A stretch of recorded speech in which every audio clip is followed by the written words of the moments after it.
कारण हे दोन भाग आहेत.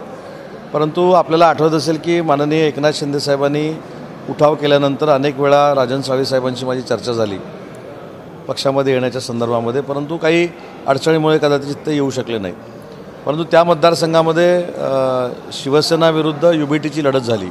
त्याच्यामध्ये शिवसेनेचे उमेदवार म्हणून माझे मोठे बंधू 18,000 मतांना तिथे जिंकून आले.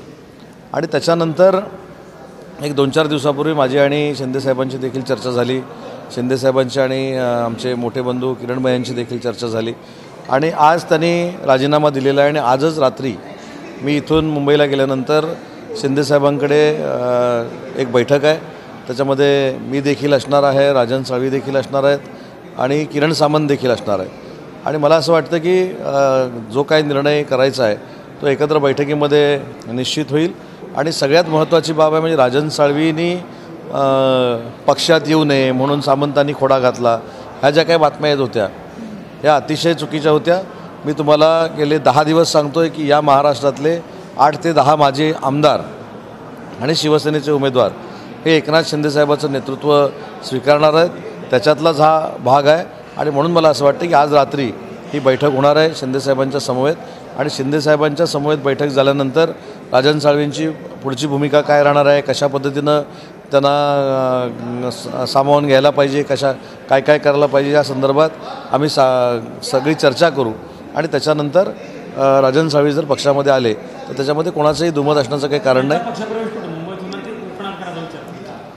15 तारखेला ऑलरेडी फार मोठा एक मेळावा सभा ही माननीय एकनाथ शिंदे साहेबांची रत्नागिरीमध्ये होते. हजारो शिवसैनिक त्याला उपस्थित राहतील. त्या ठिकाणी देखील अगोदरच ठरलेलं आहे काही माजी आमदार, काही माजी जिल्हा परिषदेचे अध्यक्ष, काही पदाधिकारी, काही संपर्क प्रमुख हे देखील एकनाथ शिंदे साहेबांचं नेतृत्व स्वीकारणार आहेत. आणि त्याच्या अगोदर उद्या राजन साळवींचा प्रवेश होऊ शकतो. पण मला असं वाटतं की तो मेळावा जो आहे, ती सभा जी आहे ही ऑलरेडी अगोदरच ठरलेली आहे. आणि राजन साळवींचा प्रवेश हा आज राजीनामा दिल्यानंतर आज रात्री बैठक होईल. आणि उद्या नक्की किती वाजता प्रवेश करायचा, काय करायचा या संदर्भामध्ये किंवा परवा करायचा या संदर्भामध्ये उद्या पत्रकार परिषद सकाळी होईल. एक प्रश्न असा आहे की खूप तिथे चर्चा होते कोकणात की जुनं जे समीकरण आहे त्यामुळे सामंत बंधू आणि राजन साळवी यांच्यामध्ये 36चा आकडा आहे आणि त्यामुळे तुमचा विरोध असू शकतो अशा चर्चा रंगवल्या. नाही, असू शकतो, विरोध असू शकतो. पण मीच सांगणारा होतो 10 दिवसापूर्वी की महाराष्ट्रातले अनेक माजी आमदार हे माननीय एकनाथ शिंदे साहेबांचं नेतृत्व स्वीकारणार आहे. त्याची सुरुवात कदाचित उद्या होत असेल. ऑपरेशन टायगरच्या संदर्भात खूप चर्चा सुरू आहे. कालच्याही कार्यक्रमामध्ये काही खासदार आणि आमदार पाहायला मिळाले. ते ऑपरेशन टायगरचे पार्ट आहे. काल शिंदे साहेबांचा जो गौरव झाला, मला असं वाटतं की महाराष्ट्रामध्ये त्यांनी जे काम मुख्यमंत्री म्हणून केलेलं होतं त्यांचा तो गौरव होता. जरी एखाद्या संस्थेनं केलेला गौरव असला तरी त्यांच्या केलेल्या कामाची ती पोचपावती होती. आणि ज्यांना त्यांचं काम भावलं होतं, आवडलं होतं ते काल सगळे उपस्थित होते.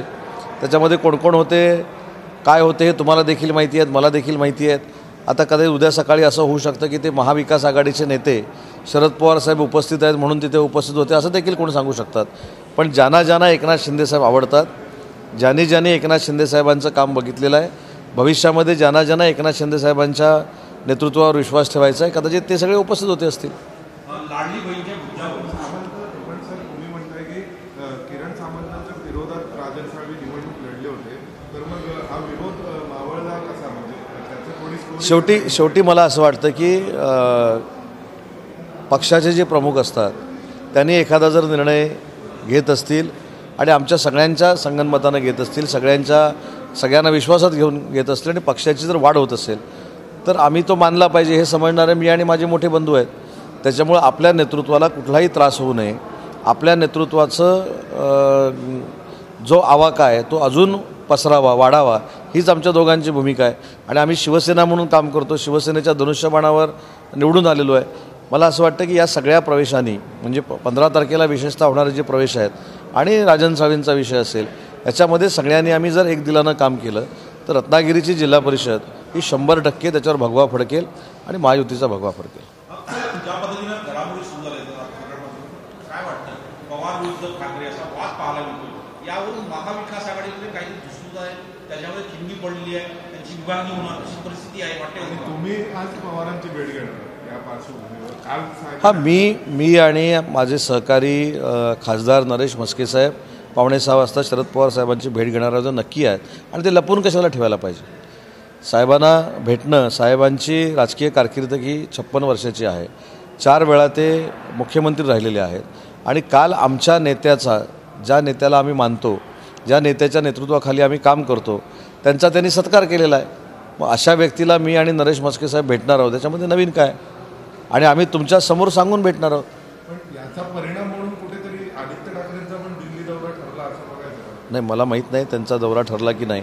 पण कसं आहे की शरद पवार साहेबांनी शिंदे साहेबांचा सत्कार केला म्हणून ज्या काही म्हणजे बदनामीकारक वक्तव्य केली जातात, मला सांगा की देवेंद्रजी फडणवीस साहेबांकडे ही सगळी मंडळी भेटायला जातात. आम्ही कधी रागावलो का.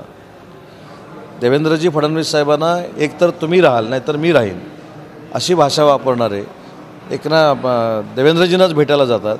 तर आम्ही पण बोललं पाहिजे. पण आम्ही सांगतो हा लोकशाहीतला एक भाग आहे. मुख्यमंत्री म्हणून त्यांनी भेट घेतलेली आहे. आणि त्यांनी भेट घेताना हे देखील महाराष्ट्राला कळलेलं आहे की EVM बाबत जे काय बोललं जातं ती एक पॉलिटिकल राजनीती आहे. मुख्यमंत्री कामं करतील किंवा मुख्यमंत्री आपल्याला न्याय देतील अशा भावनेतनं ज्यावेळी लोक भेटत असतात त्यावेळी त्या मुख्यमंत्र्याला मानलं आहे, मुख्यमंत्री तेच आहे. आज बघा, दिल्लीत आल्यानंतर माझ्या राजकीय जीवनात पहिल्यांदा मी 3ऱ्यांदा प्रेसला बोलतो आहे. आता शरद पवार साहेबांना भेटून आल्यानंतर 4थ्यांदा बोलू मी आणि नरेश म्हस्के साहेब. तुम्ही भेटला तर नक्की भेटेन. सर, आज सुप्रीम कोर्टाने लाडकी बहीण योजना आणि अजून वेगवेगळ्या फ्रीबीजवरती कारवाई होत आहे. हे पहिल्यांदाच नाही आहे. सर्वोच्च न्यायालयाने खास करून लाडकी बहीण योजनाचं बंदी केलं आहे. पण अशा मल्टिपल टाइम्स केलं आणि सांगितलं हे देशाच्या विकासासाठी कुठे ना कुठे चुकीचं आहे, तुम्ही जनतेला हँडिकॅप. नाही, सुप्रीम कोर्टानं काय आपलं मत नोंदवलेलं आहे किंवा काय म्हटलेलं आहे याचा अभ्यास न करता बोलणं हे योग्य ठरणार नाही. सुप्रीम कोर्टाच्या निर्णयावर किंवा त्या वक्तव्यावर किंवा त्या मतावर अभ्यास करूनच बोललेलं योग्य ठरेल. देश विदेशातील प्रत्येक घडामोडींचे लाईव्ह अपडेट मिळवण्यासाठी आता साम टीव्हीच्या सर्व सोशल मीडिया प्लॅटफॉर्मला लाईक, फॉलो आणि सबस्क्राईब करा. तसंच सर्व नोटिफिकेशनसाठी बेल आयकॉन प्रेस करायला विसरू नका.